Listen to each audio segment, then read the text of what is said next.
বাংলাদেশে আসবোই, আমাকে নেওয়ার চেষ্টা করতে হবে না।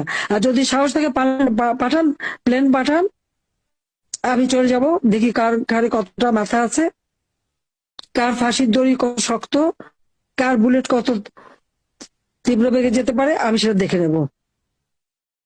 হ্যাঁ, আমি ঘটনাচক্রে আমি চলে আসতে বাধ্য হয়েছি, কিন্তু আমি বাংলাদেশে ফিরবই।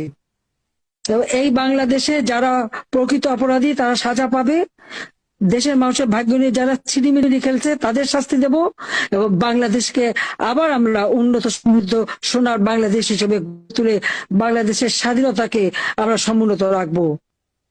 আমরা বিজয় জাতি। আর 2 দিন পরেই তো আমাদের বিজয় মাস। কাজে এই বিজয় মাসেই সকলে ঐক্যবদ্ধ হতে হবে।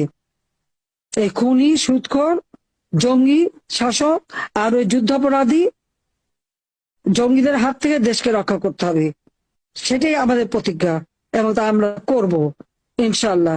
সবাই ভালো থাকেন, সুস্থ থাকেন, যা যা আছে সেটা আপনাদের নিয়ে চলতে হবে। আর এর হাত থেকে দেশ রক্ষা করার জন্য সবাইকে এক হওয়ার আমি আহ্বান জানাচ্ছি। খোদা হাফেজ। জয় বাংলা, জয় বঙ্গবন্ধু।